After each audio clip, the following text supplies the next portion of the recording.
ప్రియమైన ఈరోజు దేవుని వాగ్దానము అనే వాక్య ధ్యానములో నాతో పాటు పాలు పొందుచున్న ప్రియమైన స్నేహితులారా, మీ అందరికీ ఉదయకాల శుభములను వందనములను తెలియజేయచ్చు. మన అనుదిన ఆధ్యాత్మిక విశ్వాస సామాజిక జీవితాలను క్రమపరుచుకొనుటకు సరిదిద్దుకొనుటకు సహాయపడుచు మనల్ని బలపరుస్తున్న ఈ వాగ్దానములను బట్టి సంతోషిస్తూ ప్రేమపూర్వకంగా ఈ వాగ్దాన వాక్య ధ్యానంలోనికి మిమ్ములను ఆహ్వానిస్తూ ఉంటున్నాను.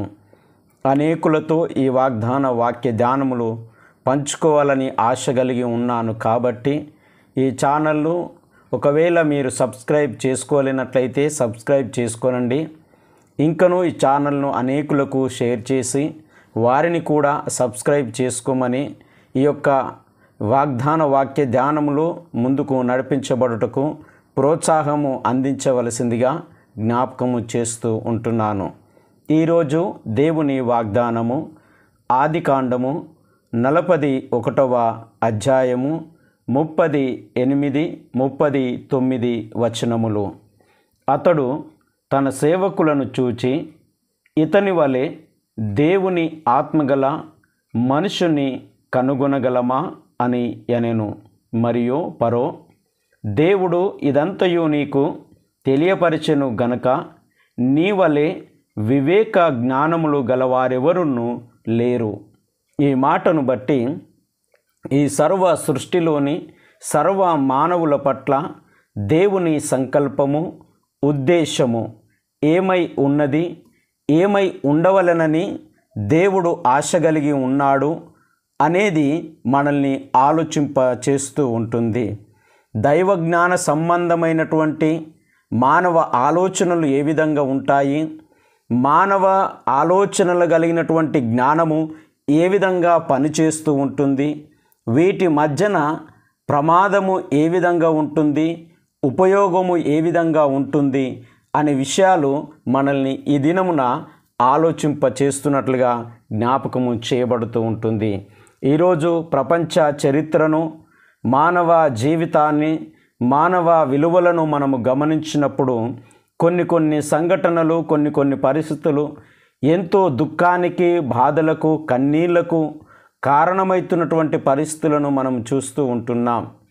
ఎందుకనగా మానవ జ్ఞానము అనేది నేడు స్వార్థముతో కుట్రలు, మోసములు, నమ్మక ద్రోహము, పగ, ప్రతీకారము, ఓర్వలేనితనములు, ఇతరులు ఎదగకూడదు అని ఆలోచనలను, సమయము దొరికినప్పుడు ఇతన్ని ఏ విధంగా అణచివేయాలి, ఏ విధంగా అల్లరిపాలు చేయాలి, ఇతనికి రాబోతున్నటువంటి శ్రమ మంచిదే, ఈడు ఇట్టనే కావాలా, ఈ ప్రమాదానికి గురి అవుతుంటే నేను సంతోషించగలను, బాగయింది అనేటటువంటి ఇలాంటి లక్షణాలు కలిగినటువంటి జ్ఞానము కలిగినటువంటి వ్యక్తులు మానవత్వమును మరిచి ప్రవర్తిస్తున్నటువంటి ప్రవర్తనలను మనము ఎన్నో నేడు చూస్తూ ఉంటున్నాం.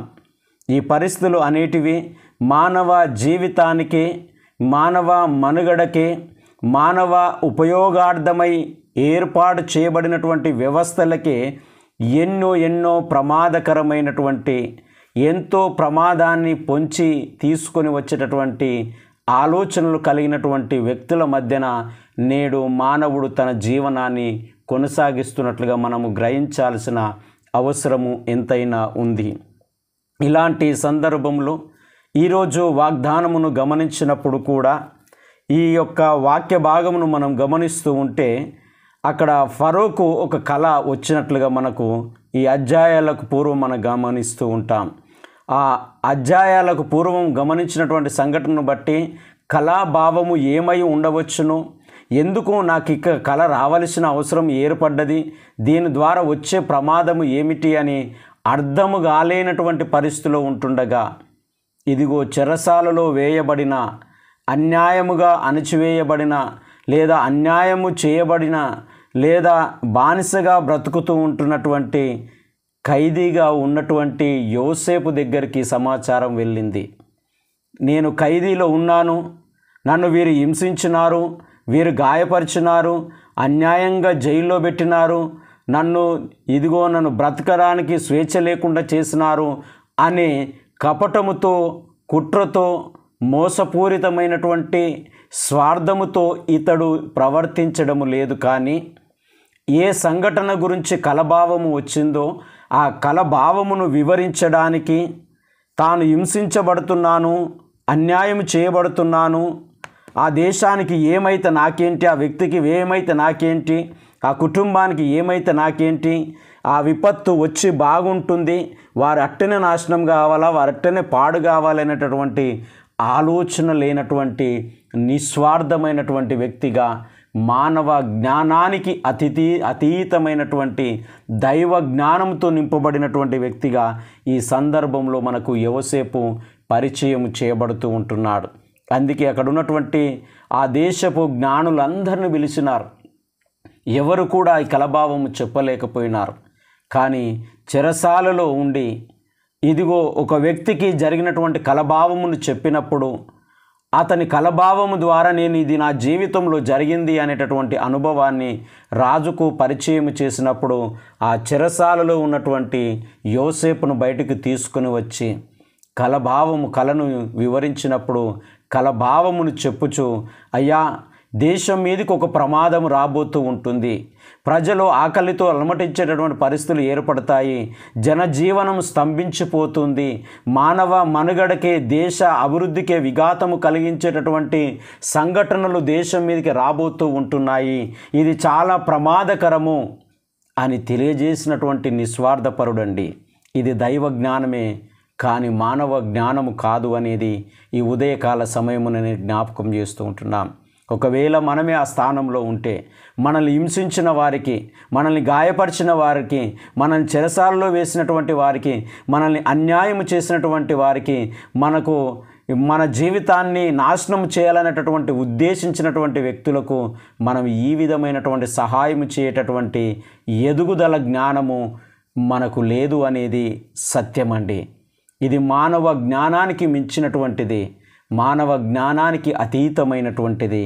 అప్పుడు యోసేపు దైవ జ్ఞానంతో నింపబడి ఆ తెలియజేసినటువంటి మాటను బట్టి, ఇదిగో ఫరో రాజు, ఒక దేశానికి అధిపతి, తాను ఏది అనుకుంటే అది జరగగలిగినటువంటి స్థితిలో ఆ ఐగుప్తు దేశమునంతటిని పరిపాలిస్తున్నటువంటి రాజు ఇస్తున్నటువంటి జవాబు ఏంటి తెలుసా? ఈ 37వ వచనం మీరు ఒకసారి గమనించండి. ఆ మాట ఫరో దృష్టికి, అతని సమస్త సేనలకు దృష్టికి యుక్తమైనదిగా ఉండెను గనుక అతడు తన సేవకులను చూసి, మొదటిగా ఆయన ఇస్తున్నటువంటి సాక్ష్యము చూడండి, ఇతని వలె దేవుని ఆత్మ కలిగిన మనుషుణ్ణి మనము కనుగొనగలమా? ఈరోజు ఈ మానవ సమాజం ఎదుర్కొంటున్నటువంటి ఈ పరిస్థితుల నుంచి, కుటుంబ జీవితంలోను, సమాజ జీవితంలోను, ఈ వ్యక్తిగత జీవితంలోనూ ఎదురవుతున్నటువంటి పరిస్థితుల నుంచి ఇదిగో ఇలాంటి నడిపింపు కలిగిన, దేవుని ఆత్మ కలిగిన, సహాయము చేయగలిగినటువంటి మనుషులను మనం ఈరోజు కనుగొనగలుగుచున్నామా? రెండవది జ్ఞాపకము చేయబడుతున్నటువంటి మాట ఏంటంటే, అక్కడ 39వ వచనం చూడండి. దేవుడు ఇదంతయు నీకు తెలియపరచను గనుక నీ వలె వివేక జ్ఞానము గల వారెవరునూ లేరు. ఎంత గొప్ప సాక్ష్యం ఇస్తూ ఉంటున్నాడు. నిజమే, ఈరోజు వ్యవస్థలు పాడవుతూ ఉండగా, కుటుంబాలు పాడవుతూ ఉండగా, మానవ మనుగడకు ప్రమాదాన్ని తెస్తూ ఉండగా, ఇలాంటి సూచనలు, ఇలాంటి సలహాలు, ఇలాంటి మేలుకొలుపు, ఇలాంటి ఉపయోగకరమైనటువంటి మాటలు చెప్పేటటువంటి వారు చాలా చాలా అరుదుగా ఉన్నట్లుగా జ్ఞాపకము చేయబడుతుంది. ఎందుకంటే ప్రమాదము జరుగుతున్నదని తెలుస్తూ, ఈ విధంగా జరిగితే ఇది నష్టపోతామని కూడా ఎంతోమంది జ్ఞానవంతులకు తెలుసు. ఇది మానవ సమాజానికి చాలా ప్రమాదకరమైనటువంటి నిర్ణయం అని కూడా చాలామందికి తెలుసు.